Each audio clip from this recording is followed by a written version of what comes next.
right? So what is required is you need to be able to complete your mind. You want to be in a healthy body that feels good without having to do anything. It just feels good.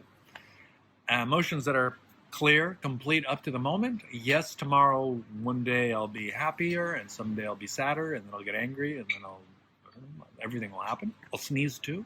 I'll laugh and I'll cry, right? I'll dance, and all that's going to happen. And that's part of life. So I'm not going to stop that. I'm not going to interfere with it. I'm just not going to repress it. I'm going to allow it to be natural. And then mind. Well, mind is going to stop interfering with the body. It's going to help the body. So it's going to learn how to read labels and make sure it doesn't poison itself accidentally. Emotions. It has nothing to do except express to other people, you sound like you're emotionally unwell. Maybe you should read this book. I remember I had this, my mother was complaining about this and that and this and that and your sister and your brother and all this problem. I was like, you know what? You're all emotionally unwell. I've got a great book you guys should read. How dare you say this to your mother? I'm like, what kind of a son wouldn't say this to her mother? What kind of a son would say to his mother that she's emotionally unwell? Well, a son that actually sees that she's emotionally unwell, and if she just cleared herself, she'd feel better. What else is there to say? I have nothing else to say. Read the book. After you've read the book, we'll talk about anything you want, but we're not going to talk about any emotional problems until you've read this book, because we need to be on the same page. And I'm a city man, scientist, raised into an upper-class family in the West, and I read this emotional wellness book, and I agree with everything in the book. And Jantra's a jungle girl, Aboriginal, raised by her Aboriginal grandmother, been through all sorts of things. She reads the book in Thai, and she agrees with everything, and we're both in alignment, and we're emotionally well. And our daughter, who was an emotional mess when we adopted her 5 years ago, 4.5 years later, is doing very well. So that's enough for me to say, I think you should read the book and figure it out. Something's working. And, okay, so, it's like, mileage may vary, right? Your mileage may vary, your usage may vary. I don't know, read the book and figure it out. I bet you 99.9% of it works for you. And if there's a 0.1% that doesn't work, then adapt it and make it work for you. Ultimately, you're either emotionally well or you're not. You're either in a body that feels physically good or it's not. Right? And then you've got a mind, and it's got stories about the body, so delete all the negative ones. Stories about the emotions, drop all of that. Stories about the mind. The mind has all sorts of stuff going on, and learn how to be centered and clear from a state of no mind. Do your breathing exercise so you know that you are not your mind. Now you're not your mind. Well, now start systematically going in and clearing it out. What needs to be cleared out? All unnecessary thoughts, ideas, values, and beliefs. Just put them down. If you want to pick them up later, pick them back up later. But for now, just complete. Close all windows. Save your Word document. I'm not finished with it. Yeah, but save it for where it's at. Just drop the thing. Later, you can go back to writing that book or that story if you want. Just clean house. Right? Beliefs. To believe something means to accept something as true and factual without verifying it. There's some things you can't ever verify or know with your mind. Like love, like God, like spirit, like oneness, like connection. Your mind can't operate in those territories, so having beliefs about it just keeps your mind on, and it keeps you out of those territories. So regardless of what your belief systems are, or what you want to believe in, it prevents you from experiencing reality. Even if it's correct, even if your beliefs are spot on, it's no different. You take a picture of yourself and you paint it on the mirror and you're looking at it yourself, but it's not who you are in that moment. Because when you took that picture, you shaved, and now you haven't shaved, but you can't see the stubble because, right? So having a belief about life, love, God, the universe is beautiful. I don't have anything against beliefs. It's just that the mind is on when you're believing, and then you're not experiencing the reality of life, love, God, whatever. Then you're missing out. So consider putting down the belief and seeing what happens. And then once you see and you experience what is going on, open-hearted, clear-minded, then you can pick up the value, the beliefs, the story. You can pick it back up again if you want to. No one stops you. No one put a gun in your head to tell you to believe in this or that. But no one's putting a gun to your head saying to not believe in this or that. You're just being told that a belief is a thought mechanism. It's a button on the walkie-talkie. So as long as the button's on, you're not receiving. So the more you believe, the more disconnected you are from the actual reality. Even if what you're believing is correct. So don't believe anything that I'm saying. Experience it for yourself. Right? And then understand that your mind is going to create attachments. It's going to identify itself to things. Money, power, status, right?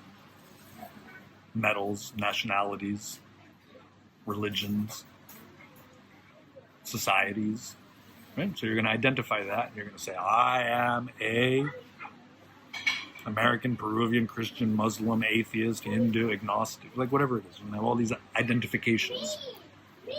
And those keep your mind on and prevent you from being present.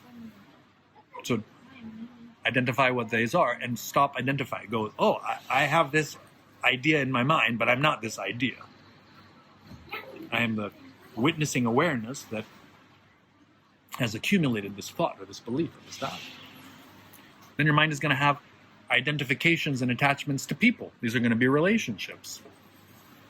This is my mother, my father, my lover. I am the son. I am the father. I am a... It's like, no. You're a thinking, feeling body that has these social connections to people with the last name, with a certain blood type, with a certain skin color, with a certain belief about this or that. That there's nothing wrong with that, but it's not who you are. And then there's going to be all sorts of random stuff. And whatever comes through movies and TV and Facebook and Twitter, it is what it is. It's part of a story. So identify what it is and then just go, okay, so now these are all my stories, these are all my values, these are all my beliefs, these are all my fears, these are all my insecurities, all my shames, all my guilts. How are they helping me grow and be free? They're actually taking up a lot of bandwidth.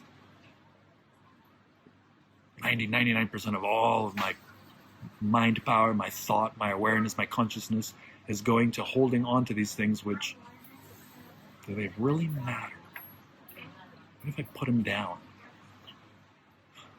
I have a free mind with 100% capacity to go out there and make the world a better place and have fun and connect and play and share. Right? Like you see me here. I've been talking to you since yesterday. Do I look tired, bored? Am I trying to sell you anything? I'm just sharing. I'm having fun sharing. I'm having fun sharing. And I hope you're having fun listening. And I'm recording myself, and I hope whoever watches and listens to this later, you're going to have fun enjoying this. Because whatever you can figure out about yourself, you can figure out. And if this helps you solve 10%, great, you've got 10% less taxes to pay. How cool is that? 90%, well, that's even better. 99%, even better. Right? That's it. That's the whole game. That's all that needs to happen. And it used to take me 3 to 4 days to get this information across. Now I've given it to you in 2 days. How cool is that? So between yesterday and today, it's been about 12, 15 hours of download of information. And that's all the information. I don't really have anything else to share with you unless you want to actually start doing the program. And then there's information about how to guide you and you start, right? But that's the basic information. So you need a couple of days to process this, okay? And then you just need to implement it, which means arrange your finances, your friends, your parties, your heavy scheduled agenda on why not? The party, the Olympics on the beach, the hula hooping naked contest, or whatever it is that's happening next, right? And then just, okay, is this the right bungalow, or move to a better bungalow? Better because it's cleaner, cheaper, further away from people that bother you, or it's a little more expensive, but it's an investment in yourself, right? And then you just start mapping yourself out, and you just need a pencil and a paper. Start mapping out all of your thoughts, ideas, values, beliefs, fears, insecurities, emotions, sentiments, stories about your life, everything you can remember in any order that you want. Chronological, backwards, non-linear, whatever you want. With awareness so that you know yourself.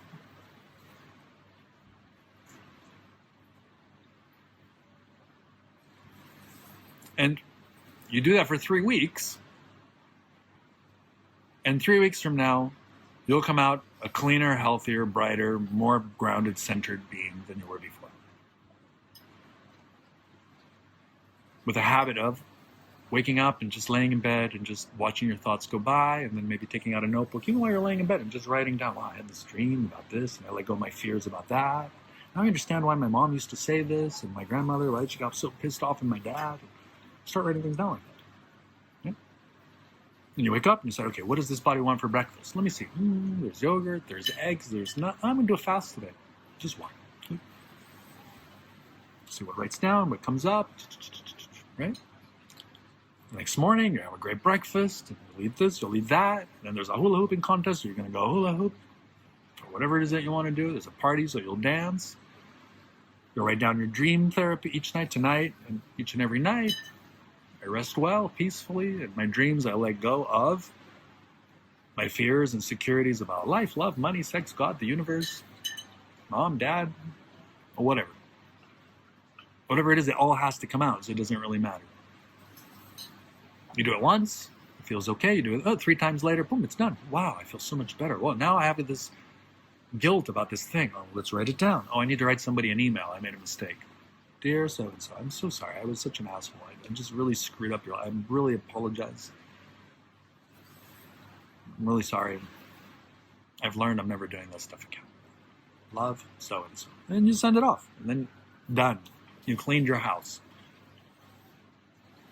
Right? You paid your bills. Then you write something else. Okay, my body. All right, I got to pay attention. How many eggs a day do I really need to eat? 10 eggs a day? That's too much. 1 egg a day? That's enough. Yeah, look, I'm starting to lose weight. Hey, I'm starting to get a little more flexible. Start writing things down. What do I need? Know yourself. You're going to write a manual about what Mickey needs to be happy, healthy, and thrive. A body that's ready to dance and play and make love and fight if necessary. With emotions that are calm and clear. You can be completely happy or completely unhappy, and there's reasons to be completely unhappy. Like, that's how other people know. I'm unhappy, and I'm not even going to pretend to be happy because I want you to know that I'm unhappy about what's happening right now. Right? Like, I'm unhappy about the state of pollution on this planet. As a biologist, it just pisses me off. So what do? Well, I put everything I can into making the world a better place. And that's it. That helps drive me and motivate me. The way I see it, it's like there's like a tsunami coming, and we need to get people to safety. And the ones that don't get to safety, we got to teach them at least how to float, or how to swim, or how to surf. Can you float? Okay, now I've got surfing lessons. Who wants to learn how to surf a tsunami? Okay, well, you're gonna have to pay me for this one because that's a lot of extra work and it's dangerous. But I won't charge anyone to teach them how to float. The flood's coming, free floating lessons. Surfing lessons. Well, how much? How much you got? I'll teach you how to surf the giant tsunami flood. That's different. We're going to look good. We're going to be fast. So, tell you what, it's do or die. Give me everything you got. I've taught a lot of people how to swim. I've never charged anyone how to swim. Right? And then there's times when you have to tell people, no, I'm not going to do this for you. Like when we first came here, it was wintertime. We were living on the other side of the island. We were in Hong Kong. And we came here for a party. And we'd been dancing all night at Guy's Bar and then Eden, and then we come out, and it's huge waves. The waves are smashing really hard on the beach, and there's nobody in the water. And John and I are just sitting there in front of Big Blue, enjoying the view. And a guy comes up and says, hey, I'm going to go swimming. You keep an eye on me? I was like, stop. Are you a good swimmer? He's like, medium. I go, no, I'm not going to help you. I'm tired. I've been dancing all night. I'm not going to risk my life for you. If you go into that water and you drown, I'm going to let you drown. I'm not going to risk my life. Once you're drowned and unconscious, I'll see if I can come in to pull you out. But if I can't, I'm not going to pull you out. I'll call for help, but nobody's around. So no, I'm not going to risk my life for you. If you go in, you're on your own. He looked at me and was like, oh, thank you for that. So he watched, and then somebody came in, jumped in, and came back out. And then somebody dove in and came back out. So then he came up to me and said, okay, I think I'm going to try it. I was like, okay, the terms have not changed. I'm not risking my life for you. You fall out of a boat and you need help, yeah, I'll jump in and help you. But you intentionally go into water that you're not familiar with and you're not a strong swimmer? No. No, thank you. I've never seen anyone drown. If you drown, you'll be my first. I'll watch you. Is there anyone you want me to let know that you died? You have an ID somewhere? I'm not going to risk my life for you. Well, just be straight and simple. It's not complicated. Give people clear information. Right? So that's all that it's about. You do this for 3 weeks. You get into a habit of it. Now you can go back home to whatever you call home, or you can stay here, or you can get yourself a little cabin somewhere else, near the beach, near the mountains, and you can dive into a 3-month dive. In 3 months, you will clear so much junk out that you will not recognize yourself where you were before and after. You'll be like, wow, what a tune-up I've just given myself. You're doing a little bit of yoga every day, you're stretching, you're doing some push-ups, you're doing a couple of handstands. You're also writing down all your angers and your fears. You're killing a pillow as needed. You're going in the jungle and breaking every dead piece of wood that you find. I hate you for doing it. And you just get all the energy out. Writing things down and burning. You just do a full, clean emotional purge. I'm reminded in the 80s, living in the US, there was a speed limit that was enforced at a certain level, and cars were electronically governed so that they couldn't go above a certain velocity. Like they couldn't go higher than, 80 miles an hour or something like that. And all cars were limited. And at the local Ferrari station, there was a problem because people had their Ferraris, and if you drive a Ferrari at such low speeds all the time, the engines, the valves get all gunked up and everything. So they came up with what they would call an Italian tune-up. And the Italian tune-up was the guy would get on the freeway and drive in first gear at 8,000 RPMs for 10 minutes. And then in second gear, third gear, and then come down. And 15 minutes later, your car was clean. Because it'd blown out all the gunk of, but you're in fifth gear in a Ferrari going 50 miles an hour. Like the car's like at 1,000 RPMs, like, right? Top gear is for going 150 miles an hour. 200, the car can go much faster than that. It's going at a third of the speed, so it would get gunked up. So give yourself an Italian tune-up, a Ferrari tune-up for somebody who's never expressed his anger and his emotions and his shame and his guilt. Go in the jungle and just scream like Tarzan, let it all out. Bite into a towel so nobody can hear you. Scream underwater. Clear out your emotions. And then all the thoughts that are going to come up along with it. You just clear those out. And 3 months later, you will not recognize yourself. 3 years later, you'll be completely transformed. But 3 weeks is enough just to get started. To develop a habit, a lifestyle. That way you can go whenever, I don't know what your plans are, because I haven't asked you, but if you have enough to stay for years, we'll just start. If you have enough to stay for weeks, well, then do that and then go back to work and make some money so that you can then set up a lifestyle that allows you to live this way. If you can pull 3 months out of it, and then stay for 3 months. And just focus on yourself. Be selfish. Not an egoist. Be selfish. Just take care of yourself. 100%. And friends and women and lovers and parties, there's lots of room for that. There's lots of room for that. Lots of room. And when you're healthy and clear and free, that's when you can identify the other ones that are healthy, clear, and free or close to it. And then it's very simple. I'm heading towards having the best possible life. I'm using my ladder to go up. And anyone who wants to come along with me and we can work together and help each other up, we're family, we're friends. Let's go. And as soon as you want to stop, you're free. You can stop. I'm going to keep going. You don't have to come with me. I'm going to keep going.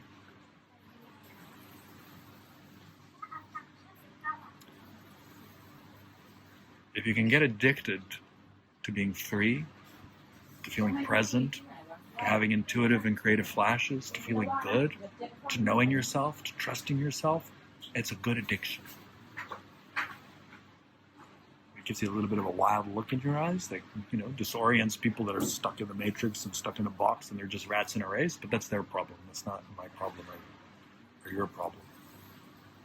Then you can identify the ones that are, have that flavor of crazy that you do, which is I want to have the best possible life without hurting anybody else.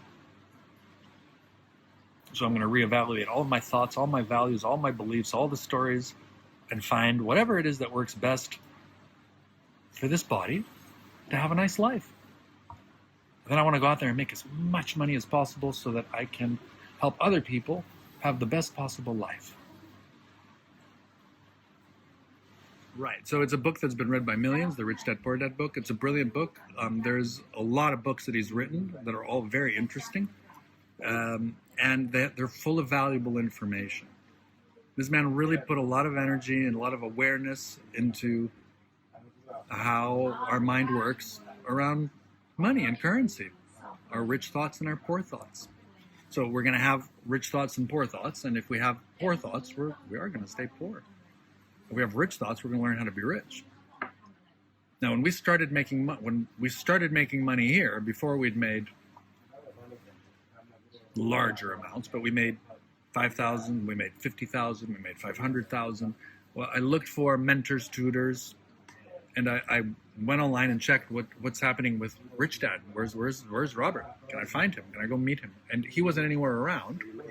No, I never met him. Jantra has met Kim Kiyosaki's his wife. She went to a rich woman conference in Singapore. But at the time, there was Rich Dad Asia, was a man by the name of Bellam Tan. And Bellam Tan, a lovely being, who was the Rich Dad Asia person. He was the partner. He was a partner with Robert Kiyosaki's. We worked with them together for many years, and he was part of the Rich Dad Asia education program. And he was running seminars out of Phnom Penh. And I needed to do a visa run. So we bought plane tickets to Phnom Penh, and we went to the hotel where the talk was staying, and we got a nice suite there, and we invested in ourselves. And we went there, and we learned how to pay cash flow. It's a very interesting game, which gets your mind thinking about money in a different way. And we took classes with him on several other people on Forex and investing in the stock market and precious metals, silver, gold, commodities, right? And how to think about money. So remember, we played cash flow, and we were in this room. Have you ever played cash flow? I think once. Well, we played in this room, and there was like 10 tables with 6, 8, 10 people. It was a good-sized conference. And we all played together, and we all played the same game at the same time, so to speak, right, in different tables. Beginners were with beginners, intermediates, and advanced. And we played several rounds, which was like, the equivalent of like 2 or 3 years of living in cash flow land. And I remember Jantra and I had a net of about $120,000, and Jantra had about $100,000 net, and I felt really good. Like, we played, and in 3 years, we got $100,000. I'm doing great. I've got investments, I got a little property. And then the people that were playing higher end, there was like, 3 million, 5 million, 10 million, and I was like, what? 10 times more. So I convinced them to sell me one of the cash flow games that they had, because I couldn't order it here in Thailand. I couldn't get it in Thailand. And they gave it to me, and Jantra and I came back, and we started practicing. And by the third game, we could consistently, within a couple of years, within a couple of rounds, we could make $1 million. So that helped us change our mindset about money and business and how to identify businesses that can generate abundance.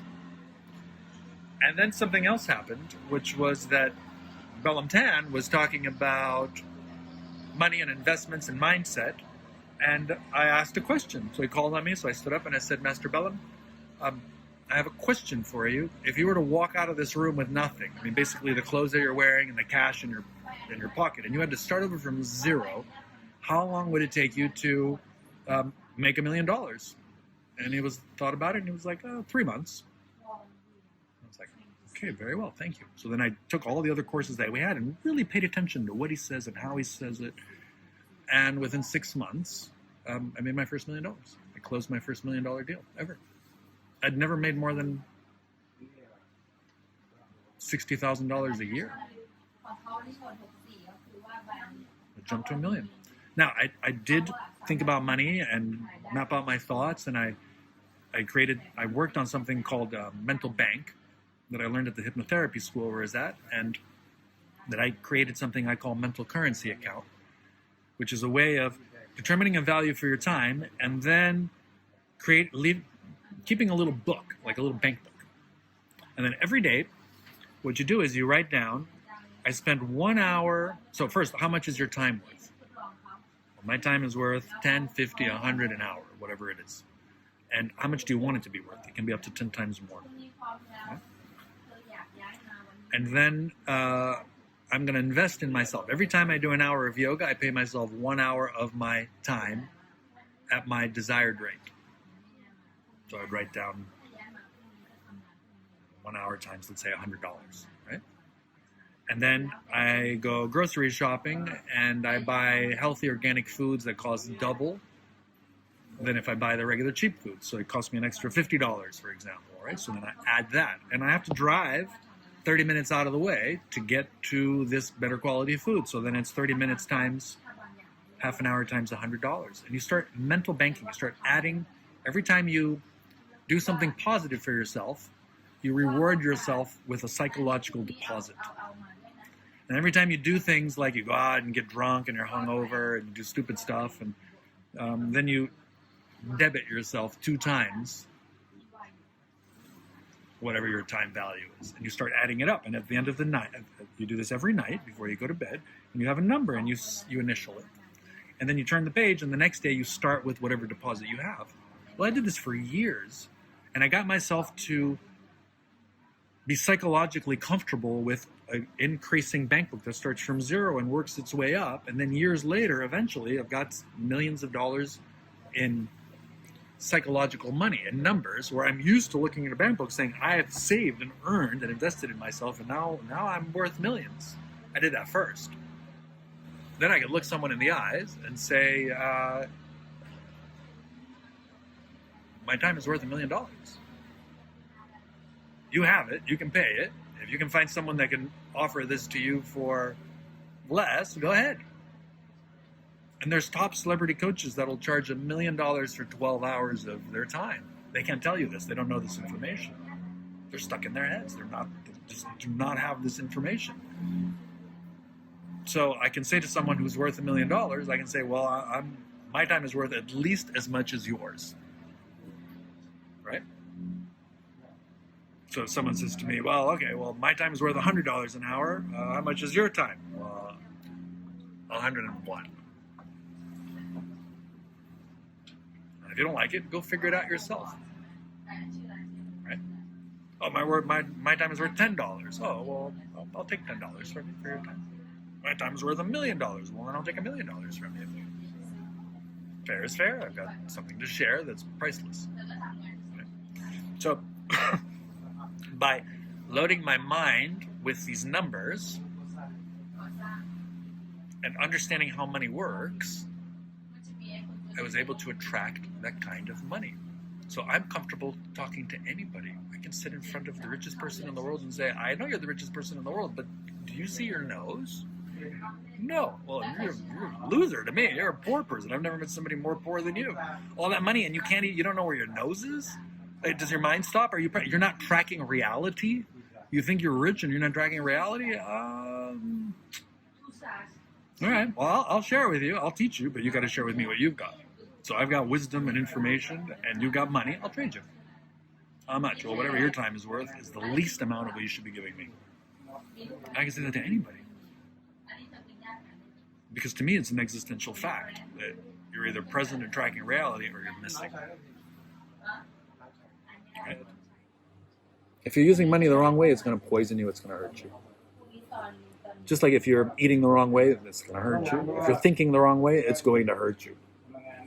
So I would like to give everyone, because I can't work with everyone. I can only have this conversation, obviously, with a limited number of people in person. You and Maya were, I don't know, just showed up. You showed up. You had the right energy. I had the right time. It was perfect timing, and I'm happy to have this conversation with you. And then record it, so I'm going to put it on my YouTube channel so that I can give you the link so you can watch it and share it with all your friends. Right? And then for all of you who are watching, you're going to have to take 10% of everything you've got and put it into making the world a better place if you want your mind to stay sane with money. And you're going to have to divest of everything that poisons the planet, because there's no way that you can poison yourself and the planet and be happy. It's just crazy. There's just no possibility. So you're invested in what? You're mining the planet for more silver, for gold, for more oil. You're investing in companies that are military and companies that are, insurance companies that are hurting people, banks and forex and cryptocurrencies. What are they doing to make the world a better place? Take your money and put it into something that makes the world a better place, and then I'll support you. Right? So somebody has a large amount of money and they want to put it into some accredited, authentic organization, foundation that they have no vested interest to make the world a better place. Send me a receipt of that, and I'll include you in my masterminds and send you my courses as if you'd given it to me. Because I want people to be present. I want people to be healthy, happy, going out there and making millions and billions, making the world a better place. So you don't even have to give me the money. But you do need to put money into putting it into a better place. And if you want my direct support, because I've got decades of experience, I can help you map your mind out. But for that, I have to assign part of my bandwidth. I have to start listening to your problems. Like right now, I've spoken with you, I've given you all this information, and I don't know anything about you. I don't need to know anything about you. It's all generic information. It's like, yeah, that ocean is wet and salty. That's just a fact. Your mind is running and running and not stopping. That's unwell. That's just a fact. When your mind, when your thoughts are in alignment with reality, you're going to feel great. That's a fact too. You get to discover that for yourself. Yeah? So then, for people that are interesting to me and I'm interesting for them, then we can work together and we can do things together. If not, well, you can figure it out on your own. You have all the tools, you have all the information. Get the Osho books, get a yoga mat, find somewhere, eat some yummy food, map your things out, burn what you need to burn. Right? Beat up an old pillow, kick a yoga ball, break some dead sticks, scream underwater, bite a towel, work it out. Right? Does that make sense? So, simple like that.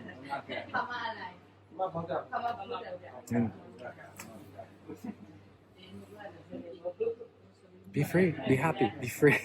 Figure yourself out. All right, so when it comes to the strategy of figuring out what you're going to do, how you're going to live your life, if you have the money, you can just jump in and start doing it. If you don't have the money, then you need to figure out how you're going to get the money. So you have skills, there's work that you can do, whatever you can do, you can just do that. And if you can generate the cash flow you need to be able to thrive minimally, to live minimally, to have time. If you can work for, say, 10% of your time, so 2-3 hours a day, sometimes 3 or 4 hours, but you don't have a full-time job.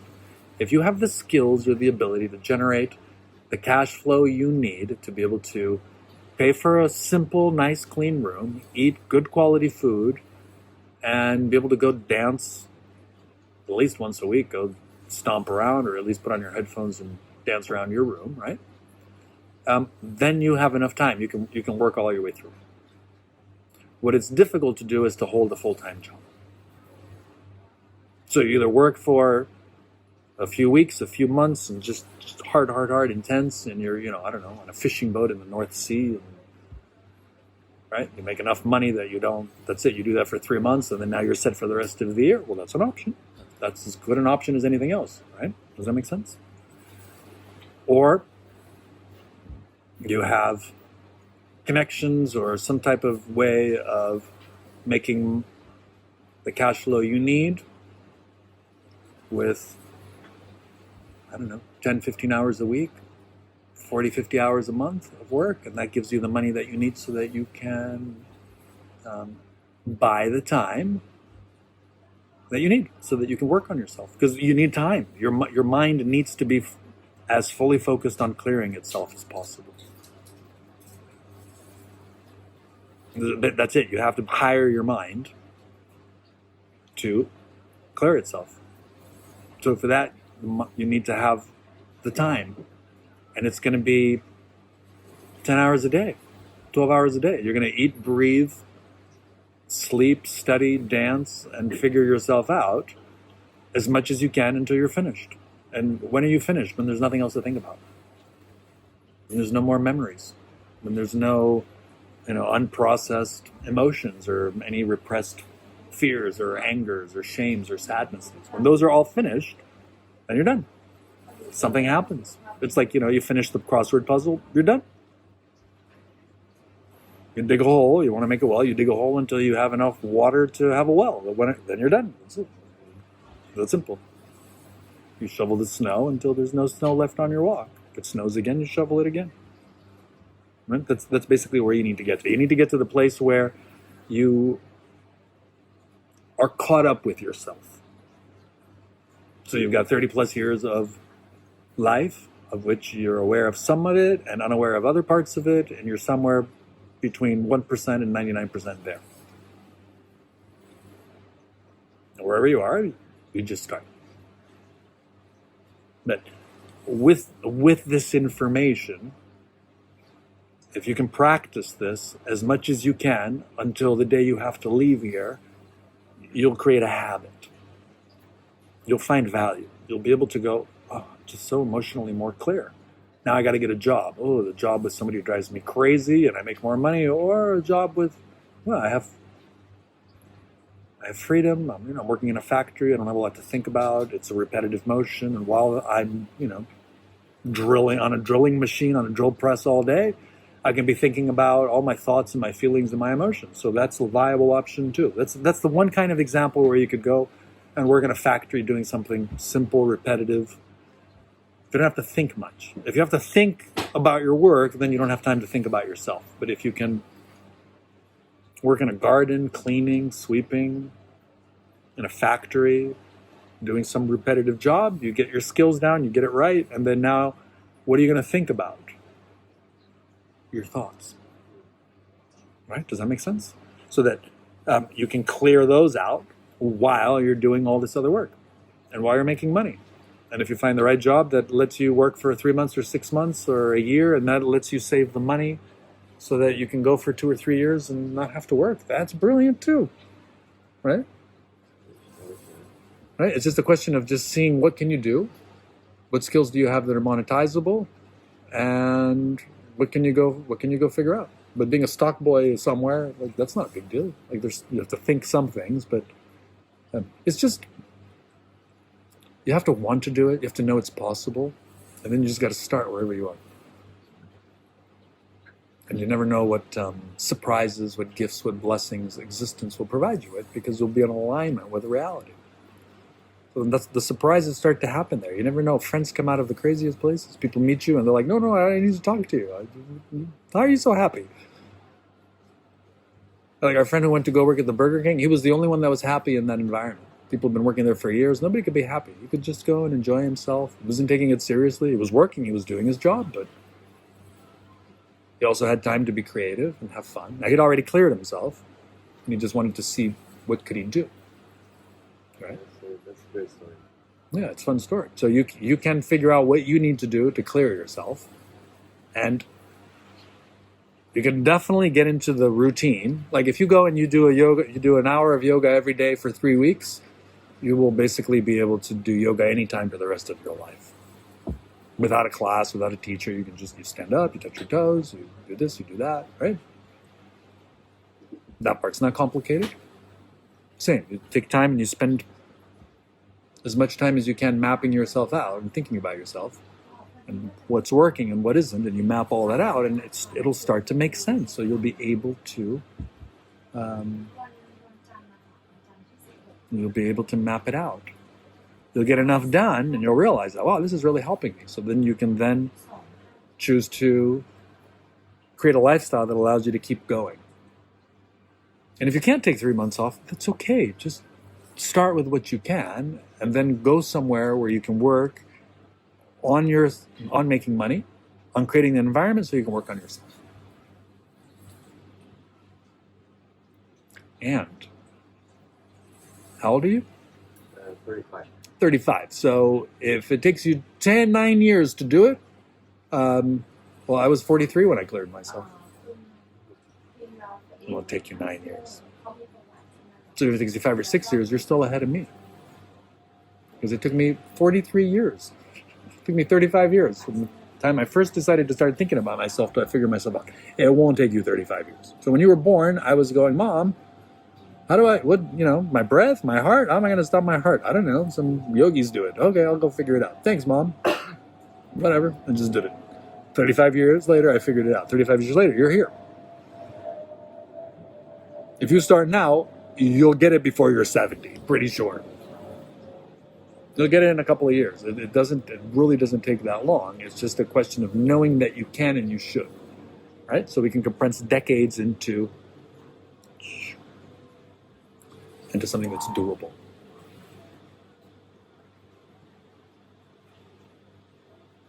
And my job is just to show that it's possible. That's right. And share it. And I will, I have your contact information, so I'm going to have my team resize and edit and put all this together and put it on my YouTube channel. Yes, but so far unpublished. I'm just gathering the information because I'm going to release all of this information at once so that people can start and go, I don't want to be the limiting factor. I want somebody to go, okay, what do I need to know myself? Oh, well, here's a, 12-hour program. Just pay attention and go through. That's great. Right? And then here's a 1-hour program to stop and reboot your mind. And here's the book to read about emotions. And then then if you want to learn how to use traditional plant medicines like ayahuasca to clear decades of content, stuff that really takes a long time, then go through this program, do these things, get yourself ready, and then come meet us in Peru. And we're going to have programs that are in the $100 a day range for people with that budget, $1,000 a day, smaller groups and more luxurious environment, and $10,000 a day for VIPs that want one-on-one how to clear yourself and how to clear decades in a session, right? Because the medicines can be used for that. But before doing any medicines, you want to be able to stop your mind, clear yourself, start releasing any repressed emotions, because doing this on medicines can be a bit intense if you don't know what you're doing. Right? Does that make sense? So create programs for people that want to use medicines in a country where it's legal and legitimate to use these natural, traditional, safe medicines. And then, we have our center here and in other places around the world where people can go and for non-medicine